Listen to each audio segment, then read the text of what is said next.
Vai esi dzimis pirmajā datumā? Ja jā, tad šis ir video par tevi. Tava tāro arhetipiskā enerģija ir pats maks. Pirmā enerģija, kur te no dažādām kavām.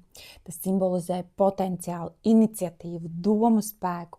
Tas ir radītājs, kurš spēj materializēt visu, ko tik vēlas. Kad maks izpaužas savā augstākajā vibrācijā, viņš ir spilgts un neordinārs. Tev ir noteikti jāizceļas no pūļa. Tu esi līderis, kuram cilvēki seko. Tev piemīt stiprs domu spēks, tu zini savus mērķus un ar savu spēju vizualizēt un materializēt. Tu vari sasniegt milzīgus panākumus pašaspēkiem.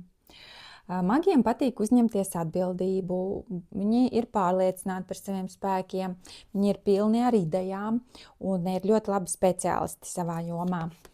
Viņiem patīk brīvība, nepanes spiedienu, bet ja maks aiziet mīnusā, tas var izraisīt ēnas puses. Magi var uzskatīt, ka viņi ir gudrāki par visiem citiem, ka tikai viņiem ir taisnība. Te parādās egoisms, vēlme būt vienmēr labākam par citiem. Un tas savukārt noved pie nepārtrauktas konkurēšanas, nevis sadarbības. Bieži vien kļūdas tiek uztvertas kā vājums. Un līdz ar to tad magam var būt grūti strādāt komandā. Tu vari būt valdonīgs, uzspiest savu viedokli, manipulēt un arī varbūt grūti atvainoties vai atzīt savu vainu. Vēl vieniniekiem mīnusā ir pārāk liela ieciklēšanās uz rezultātu, īpaši uz materiālu.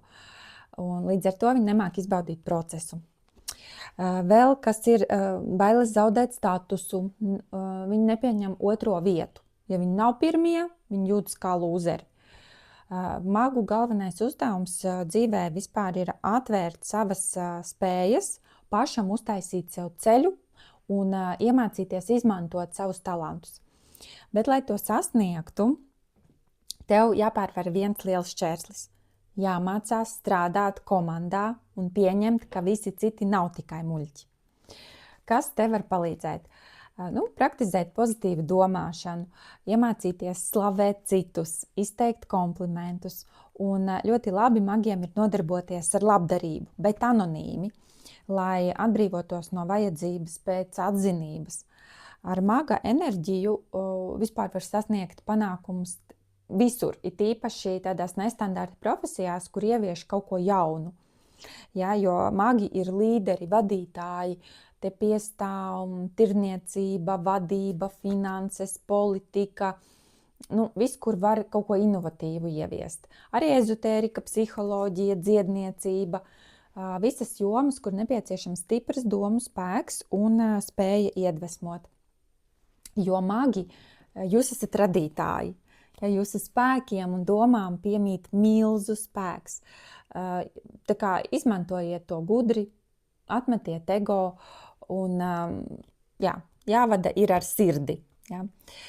Tā kā droši nošēro šo video ar kādu citu, kas ir dzimis pirmajā datumā, jo tas dod strateģisku priekšrocību, ja, jo jūs zinat savu spēku, kā to ievirzīt pareizajā virzienā, zinat arī, kas jāizlabo, lai sasniegtu savu maksimālo potenciālu.